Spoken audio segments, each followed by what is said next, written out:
here in this melting pot of mixed emotions.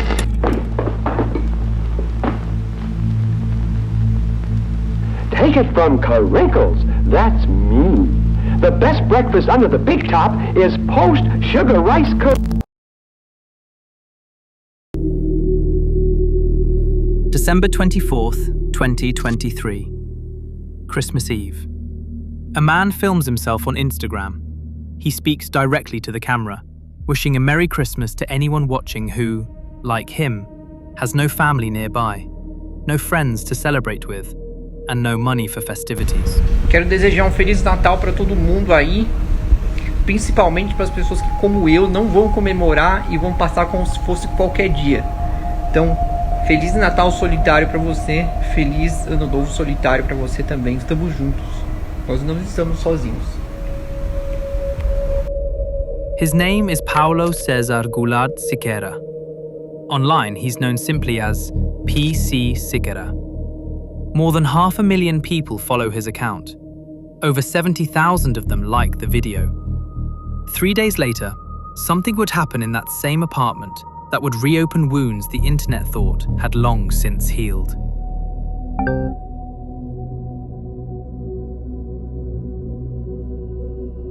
Eu sou completo idiota, fico falando monte de merda e as pessoas gostam. Obrigado. PC Siqueira was born in Guarulhos, São Paulo, in April 1986.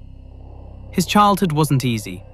He was bullied relentlessly at school, mostly because of a condition called strabismus, where the eyes don't properly align. Eventually, he stopped relying on school altogether and taught himself to read and write at home.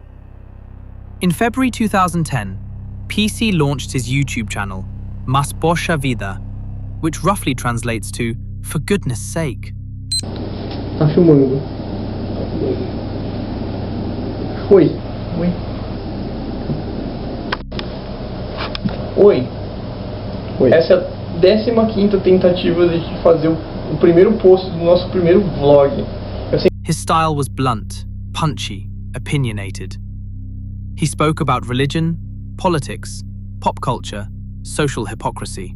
Eu não gosto de religiões. Primeiro, eu vou ser bem categórico dos que estou falando. Eu acredito que a religião é o maior problema da humanidade. Eu vou explicar por que eu não acredito em Deus e por que eu não gosto de religião. Eu vou ressaltar bem porque eu não estou tentando convencer ninguém da minha opinião, tá? Eu não quero que vocês pensem igual a mim. Essa é a minha opinião, ninguém precisa pensar da mesma forma que eu. Então não ache que só porque eu estou falando isso eu estou pregando o ateísmo ou pregando alguma coisa contra as religiões. Eu só estou falando o que eu acho. In a deeply Catholic country, he was openly, loudly atheist. Controversial in a way that felt completely fresh in 2010. Eu sou profundamente decepcionado com todas as pessoas que se consideram religiosas, porque o primeiro de tudo, o princípio de uma religião é basicamente uma filosofia criada por alguma coisa que não existe, e essa filosofia faz as pessoas acreditarem nessa coisa que não existe para elas se tornarem uma pessoa melhor. E para se tornar uma pessoa melhor, tem esses mandamentos e esses ensinamentos que são totalmente impraticáveis e fazem com que as pessoas que acreditam nessa filosofia fiquem a vida inteira tentando praticar essas coisas e não conseguindo. Brazil had never really seen anything like him. Alongside names like Felipe Neto and Cauê Moura, PC became part of the first generation of Brazilian YouTubers, a group that built an entire digital culture from scratch. I'm kind of drunk, so sorry. I don't remember anything I said that, so you can imagine my voice reading that. So, first of all, I want to thank our Lord Jesus Christ. Second, I want to thank my fans. And last but not least, I want to thank Satan. By 2011, he'd been named Web Celebrity of the Year. MTV Brazil noticed. In March 2011, he got his own show, PC na TV. Oi, como vai você? It ran for 2 years before the channel went through a financial crisis and cancelled the program in June 2013. On the surface, his career was thriving. Privately, he battled something more personal. Things he actually never hid from his audience. PC spoke openly about his depression, his anxiety, his panic syndrome. It wasn't a secret he kept. He discussed it in interviews, in videos, directly with his audience. Quem não sabe, eu sou uma pessoa que sofre de uma doença chamada depressão. Depressão é uma doença mesmo, que te deixa num estado de espírito deprimido, onde você fica muito triste e às vezes você pode passar um pouco do limite disso. Que eu sou uma pessoa muito triste, todo mundo sabe, inclusive eu faço vídeos sobre isso. It was part of who he was. By 2017, he was part of a collaborative comedy YouTube channel called Ilha de Barbados. Things seemed to be looking up. Then came June 2020.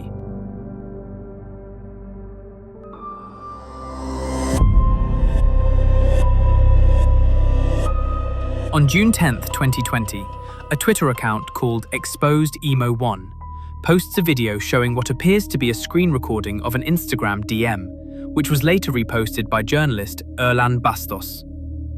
It showed an alleged conversation between PC Siqueira and an unidentified friend. In it, according to the leaked footage, PC discussed receiving material from a woman he was flirting. Material involving her young daughter that should never exist, and sharing them with this friend, and asking him to delete it after. The friend didn't seem to be as excited as PC. In fact, he sounded a bit shocked, asking if the woman had sent the photos out of the blue. The internet erupted. Within hours, PC Siqueira was trending, but not for the right reasons. At 10:36 p.m. that same night, a user posted, "Uninteresting and a cuck, okay? But PC Siqueira confessed pedal is not something I thought would be in the script though." 2020 once again presenting a new curve per minute. The tweet got 1,800 likes. Another user replied simply with, "Never seen so many pedo YouTubers. What the fuck?" The narrative had already been set. PC Siqueira was guilty. The court of public opinion didn't need a trial. They didn't need evidence. They had a leaked recording, and for them, it was enough. PC's response came the following evening, June 11th. He posted a lengthy statement to Instagram, calling it fabricated. "Yesterday, I was taken by surprise when I saw my name being used in a criminal accusation that tried to accuse me of something terrible that I never committed. I confess that I was shocked, devastated, and went through one of the worst moments of my life. I never imagined seeing my own name involved in such a heinous crime." For those who don't know, a profile without credibility, whose creators we don't know or who is behind it, was the instrument to generate this fake news. The objective was certainly to discredit me, to silence my voice, and for public opinion to blindly attack me.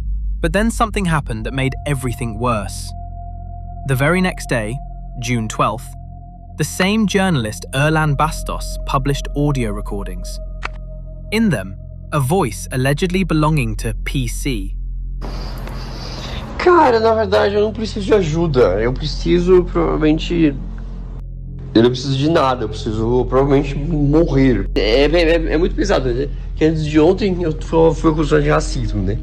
Agora eu vou ser o pedófilo, porque...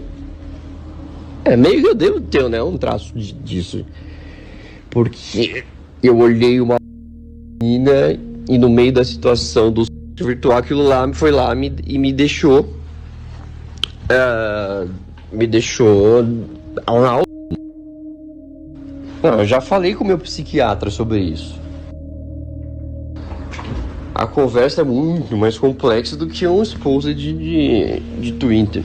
After these audio leaks, PC deleted his original Instagram statement denying the accusations. To the public watching, the deletion said everything. He couldn't hide behind the denial anymore. The evidence had cornered him, and removing the post felt like an admission that everything was true. On June 15th, he posted a cryptic message to his Instagram stories. A quote from Leonard Cohen's song, "You Want It Darker." "You want darker? We kill the flame." Felipe Neto, one of Brazil's biggest YouTubers, posted, "I just listened to the audio recordings of PC Siqueira, and, for me, the case is closed. Now it's up to the justice system. Because it's a life-threatening situation, given the several times PC says he's going to kill himself.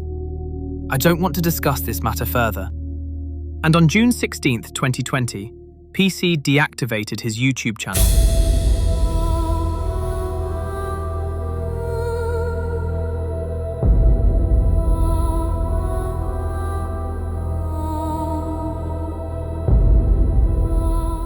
The police opened an investigation, but there's a detail about that investigation that permanently poisoned public opinion against him. Well, at least at that time. On July 13th, 2020, the Polícia Civil executed a search and seizure warrant at PC's apartment in São Paulo.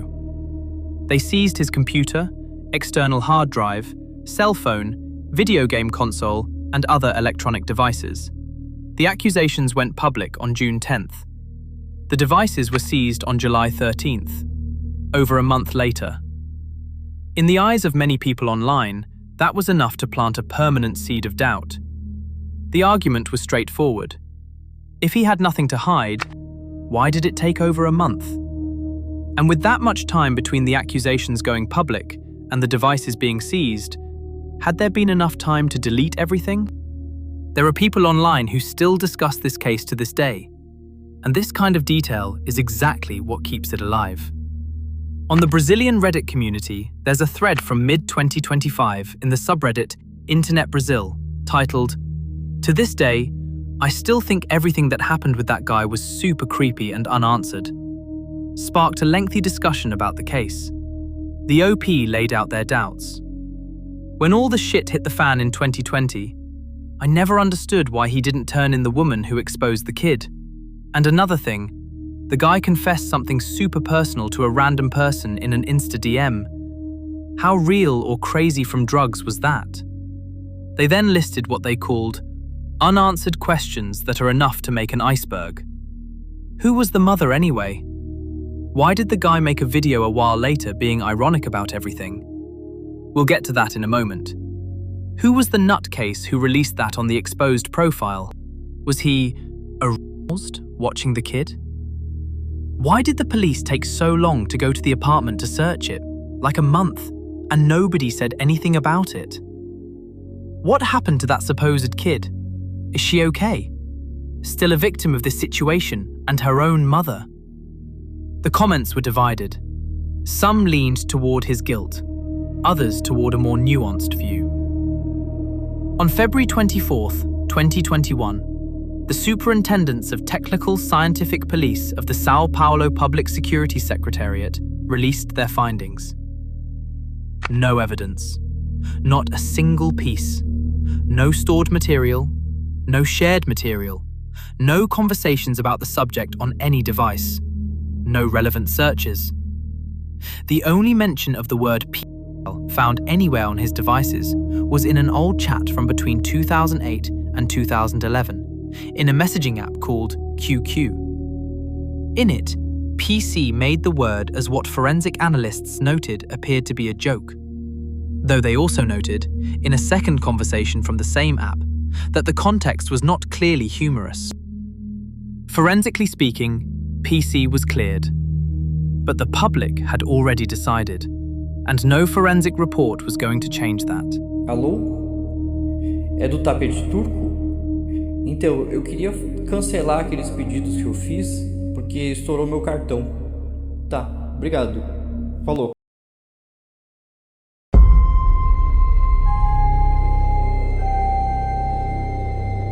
So about the Persian rug video mentioned in the subreddit. 6 months later, in November 2020, PC attempted a return to YouTube. His first video back was a satirical news show. In it, he pretended to make a phone call cancelling an order for a Turkish rug because his credit card was maxed out. To many Brazilians watching, the joke wasn't innocent.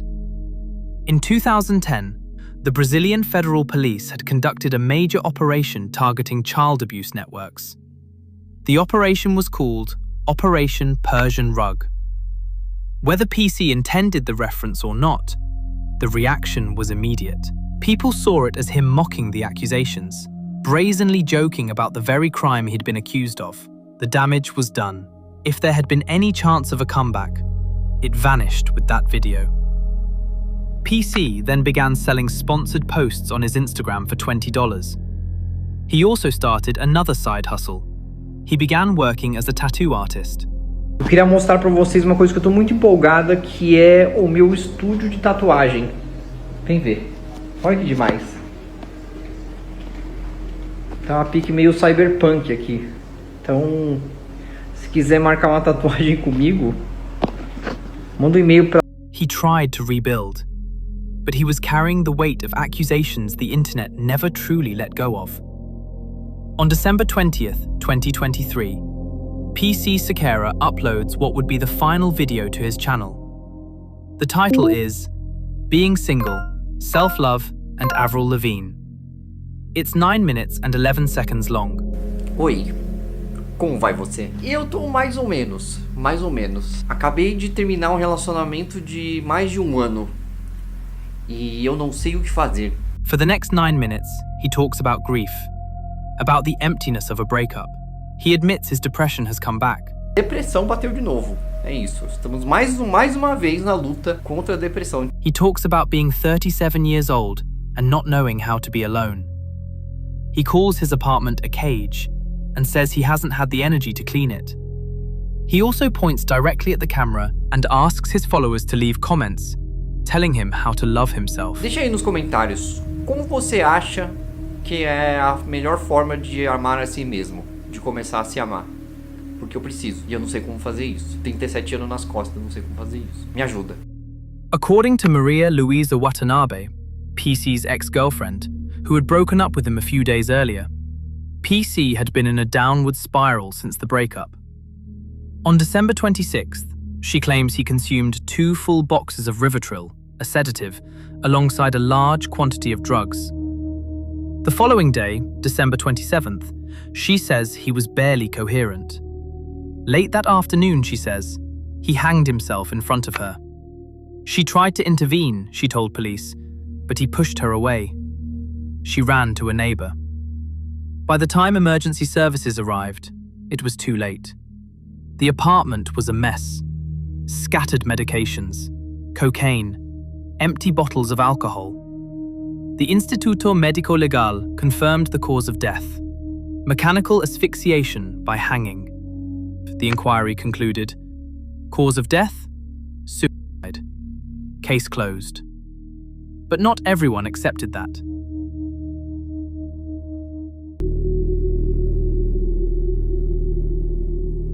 January 2026. The Sao Paulo justice system orders the case reopened. Brazil's public prosecutor's office rejects the suicide conclusion. They identify contradictions in the forensic reports and inconsistencies in witness testimonies. Among the issues raised, certain elements of the apartment were never properly analysed, and witnesses named by the family were never questioned. The family hires lawyers. They bring in a private forensic expert with over 40 years of experience, and that expert finds something that stops everyone in their tracks. The marks on PC's neck do not match the object Maria Luisa said he used. She claimed he used a ratchet strap, the kind used for slacklining. The ligature marks tell a different story. 9 months before his death, March 8th, 2023, PC went live on Instagram. What he said in that video would later become evidence in a homicide investigation. In the video, PC accused Maria Luisa Watanabe of threatening him and destroying his personal documents. Ela tá ameaçando a minha vida, certo? E ela tá dentro da minha casa e ela não quer sair. Ela destruiu todos os meus documentos, picotou tudo, saiu fora, tá? Você quer que eu conto mais? Hã? The live ended abruptly. Hours later, PC was found unconscious in his apartment. Firefighters rescued him after a suicide attempt. The next day, he posted a statement saying he'd had a manic episode that got out of control, and that he'd wrongly exposed his partner. He said both he and Maria were fine and safe. But the video remained online. And 9 months later, when PC was found dead in the same apartment, people remembered what he'd said. Early 2024, weeks after PC's death, a formal police report is filed. Friends and people close to PC come forward.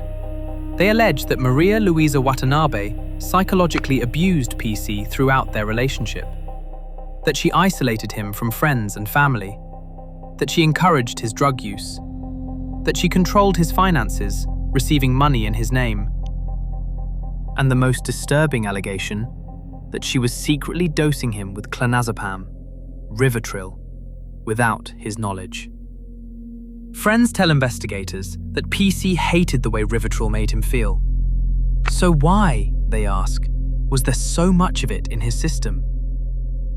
On April 15, 2024, nearly 4 months after PC's death, Maria Luisa Watanabe broke her silence. She gave her first interview to the podcast Sem Limites, hosted by Raul Ferreira Neto. In the interview, she described PC's final moments. She claimed he lived dependent on controlled medications and would enter psychotic episodes if he ran out. Regarding the allegations made against her by PC's friends, Maria said she felt stabbed in the back by people who described her as a toxic person in PC's life. She stated that she won't forgive any of his friends. Absolutely none of them. She also revealed during the podcast that she was seeking legal recognition of a common law marriage with PC, and that she no longer speaks to any of his family members. A crime scene reconstruction is scheduled at PC's apartment. Maria Luisa is summoned. She doesn't appear. Her lawyer states she is in another state, Rio de Janeiro, nursing her baby approximately 3 months old, and is unable to travel, but she wants to cooperate in the future. This is the second time she has failed to show up. A reconstruction scheduled for November 2025 was also cancelled because she could not be located. The reconstruction proceeds without her. The neighbour who first responded is there. The building superintendent is there. Police reconstruct events based solely on Maria Luisa's original testimony. PC's legal team is now working with 3 theories. 1. Suicide, as originally concluded. 2. Instigation to suicide, that Maria Luisa's psychological manipulation drove PC to take his own life, which under Brazilian law carries a prison sentence of 2 to 6 years. 3. Homicide staged as suicide. Their lawyer stated publicly before attending the reconstruction that their forensic expert believes this is a case of homicide, and they are continuing with that focus until the end. PC's close friend and producer of 7 years told reporters they don't believe in suicide, and she has a long history of domestic violence with PC. On January 20th, 2026, police gave the family 60 days to conclude their new investigation. As of today, no charges have been filed. Maria Luisa Watanabe has not been officially named a suspect. The investigation is ongoing. We may never know for certain what really happened to PC. But one thing became clear as we dug into this case. Beneath the accusations, the audio leaks, the forensic reports, and the conflicting testimonies, there is more to this story. There always is. I'll leave it there for today. Don't forget to leave your like and subscribe to the channel so you don't miss the next video. Take care, and as always, thanks for watching.